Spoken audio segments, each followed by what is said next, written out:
الحمد للہ رب العالمین والصلاة والسلام علی سید الانبیاء ایھا المرسلین اما بعد فاعوذ باللہ من الشیطان الرجیم بسم اللہ الرحمن الرحیم پڑھیے الصلاة والسلام علیک یا رسول اللہ، الصلاة والسلام علیک یا حبیب اللہ، الصلاة والسلام علیک یا نبی اللہ وَعَلَىٰ آلِكَ وَأَصْحَابِكَ يَا نور اللہ۔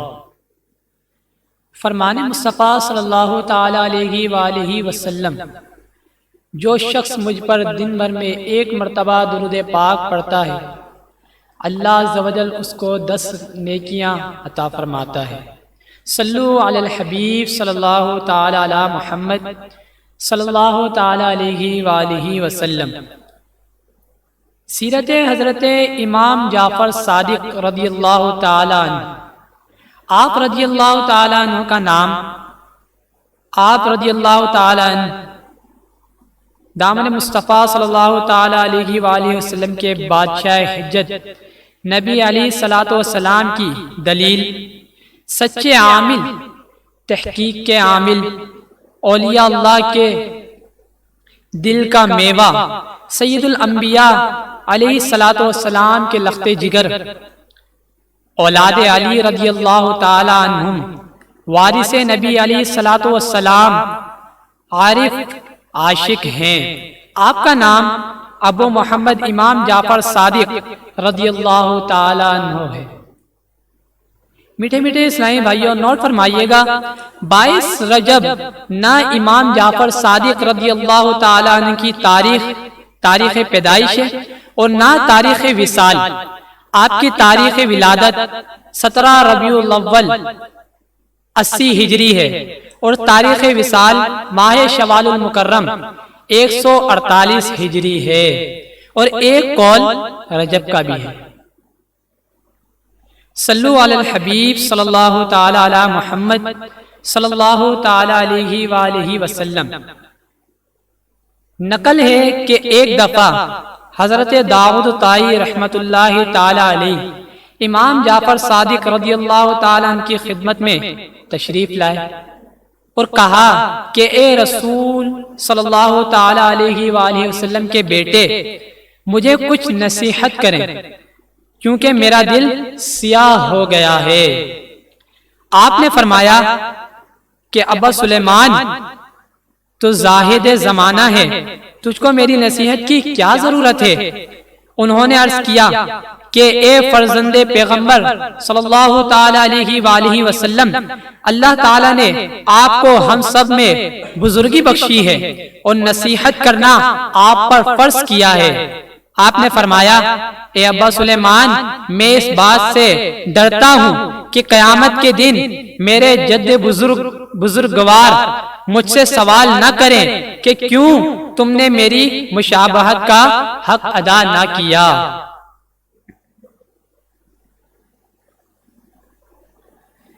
نجات نسبت پر مبنی نہیں ہے سوال، بلکہ نیک اعمال پر منحصر ہے۔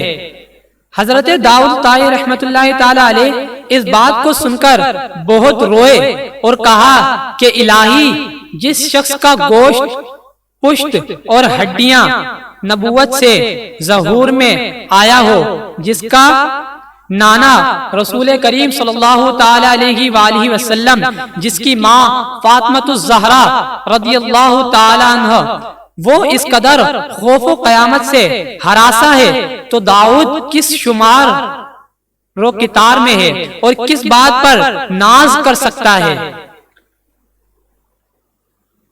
نوٹ، ہمارے وہ بھائی بہن جو کسی بزرگ یا ولی سے نسبت رکھتے ہیں اور اسی کو نجات کے لیے کافی سمجھتے ہیں، نیک اعمال سے غافل ہوتے ہیں، وہ توجہ کریں۔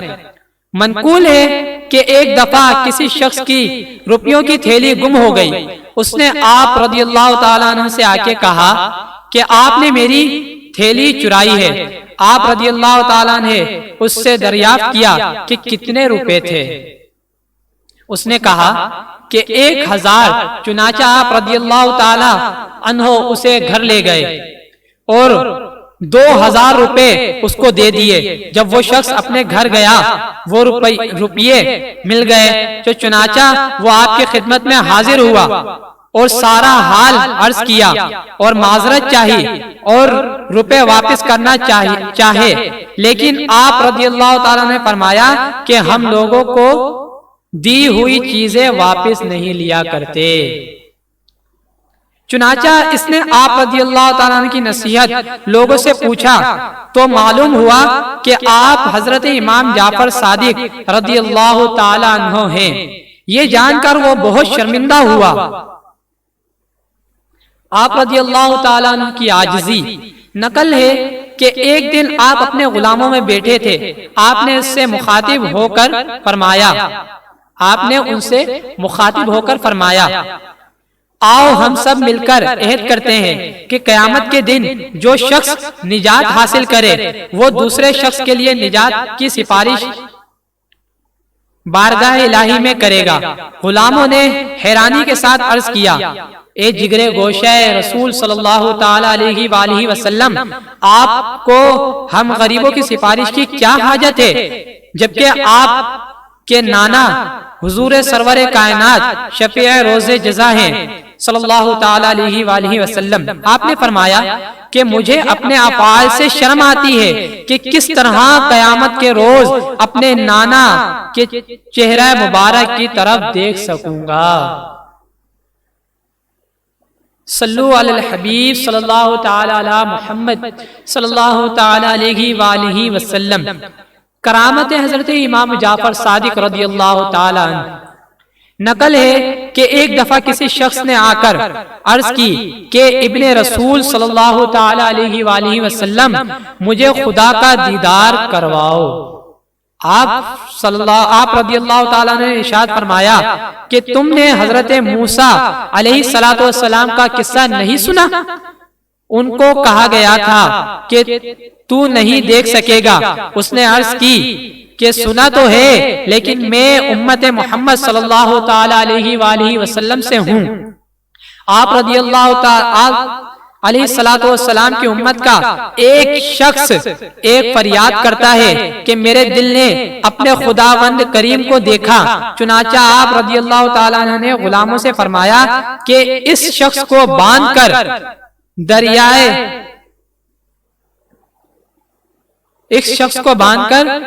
دہلا میں پھینک دو۔ آپ رضی اللہ تعالیٰ عنہ کے غلاموں نے آپ کے حکم کی تعمیل کی۔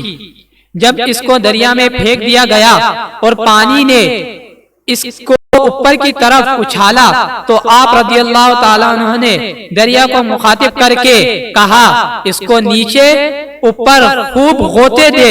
آپ رضی اللہ تعالیٰ عنہ دریا کو کہتے رہے اور دریا اس کو نیچے اوپر اچھالتا رہا۔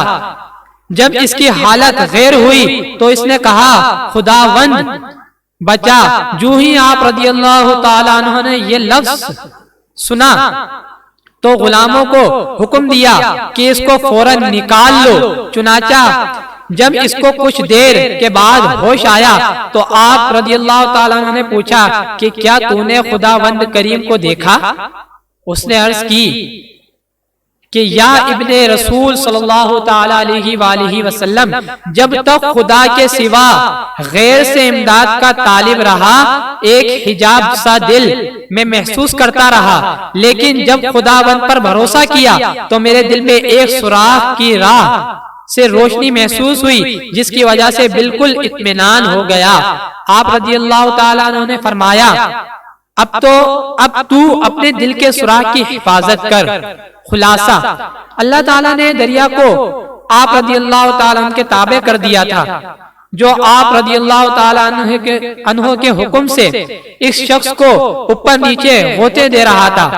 نقل ہے کہ خلیفہ منصور نے ایک رات اپنے وزیر سے کہا کہ جاؤ اور حضرت امام جعفر صادق رضی اللہ تعالیٰ عنہ کو پکڑ کر لاؤ تاکہ ان کو قتل کر دوں۔ وزیر نے کہا کیا وہ صادق جو گوشہ نشین اور عبادت الہی میں مصروف ہیں اور بادشاہ سے کسی قسم کا تعلق نہیں رکھتا۔ وزیر کے اس کلام سے بادشاہ ناراض ہوا اور مجبور ہو کر وزیر حضرت امام جعفر صادق رضی اللہ تعالیٰ عنہ کو بلانے کے لیے چلا گیا۔ بادشاہ نے اپنے غلاموں کو کہا کہ جب حضرت امام جعفر صادق رضی اللہ تعالیٰ عنہ تشریف لائیں اور میں اپنے سر سے ٹوپی اتاروں تو تم اس وقت ان کو قتل کر دینا۔ چنانچہ جب آپ تشریف لائے تو خلیفہ تعظیم کے لیے اٹھا، خلیفہ تعظیم کے لیے اٹھا اور بڑی عزت کے ساتھ استقبال کے لیے دروازہ بڑی عزت کے ساتھ استقبال کے لیے دوڑا اور صدر من پر آپ کو بٹھا کر غلاموں کی طرح دست بستہ بیٹھ گیا۔ غلاموں نے بڑا تعجب کیا۔ منصور نے آپ سے خدمت دریافت کی۔ آپ نے فرمایا دوبارہ مجھے مت بلانا تاکہ عبادت الہی میں مصروف رہوں۔ چنانچہ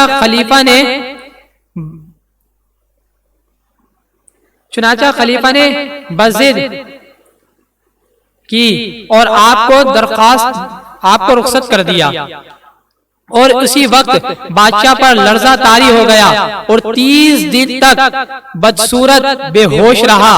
بعض کہتے ہیں کہ 3 نمازوں کے وقت تک بے ہوش رہا، یعنی اس کی 3 نمازیں قضا ہو گئیں۔ جب ہوش میں آیا تو وزیر نے ماجرا دریافت کیا۔ بادشاہ نے کہا جب آپ رضی اللہ تعالیٰ عنہ تشریف لے گئے تو میں نے کہا کہ عظیم اژدہا آپ کے ہمراہ تھا، ایک عظیم اژدہا آپ کے ہمراہ تھا کہ اس کا ایک لب محل کے اوپر کے کنگرے اور دوسرا سطح زمین پر تھا، اور زبان سے مجھ کو کہہ رہا تھا کہ تو نے ذرہ بھر بھی تکلیف دی تو تجھ کو نگل جاؤں گا۔ چنانچہ اس اژدہا کے خوف سے اذخاہی کی اور اس طرح بے ہوش ہو گیا۔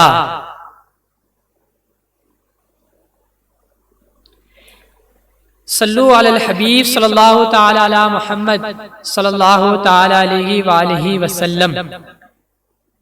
اللہ عز و جل سے دعا ہے جو کچھ سنا اسے یاد رکھنے اور اس کو دوسروں تک پہنچانے کی توفیق عطا فرمائے۔